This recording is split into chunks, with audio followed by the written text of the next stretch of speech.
काथरगाव ग्रामपंचायतच्या वतीने कर्मचाऱ्यांची आढावा बैठक संपन्न।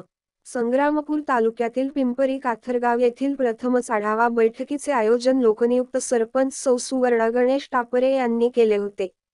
या आढावा बैठकीला कृषी सहाय्यक, मुख्याध्यापक, अंगणवाडी सेविका, आशा सेविका, मदतनीस, आरोग्य सेवक, ग्रामपंचायत शिपाई, रोजगार सेवक, आरोग्य सेवक, महावितरणचे कर्मचारी तसेच ग्रामपंचायतचे इतर कर्मचारी आणि ग्रामसेवक, गावचे पोलीस पाटील या सर्वांची उपस्थिती असून सरपंच यांनी सर्व कर्मचारी यांच्यासोबत संवाद साधून पिंपरी आणि काथरगाव येथील पावसाअभावी शाळा दुरुस्ती तसेच वेगवेगळ्या पिंपरी व काथरगाव मधील गावाच्या विविध समस्या संदर्भात चर्चा करून त्यावर कशा प्रकारे उपाययोजना करता येतील आणि विविध योजना गावांमध्ये कशा प्रकारे राबवता येतील यासंबंधी चर्चा केली।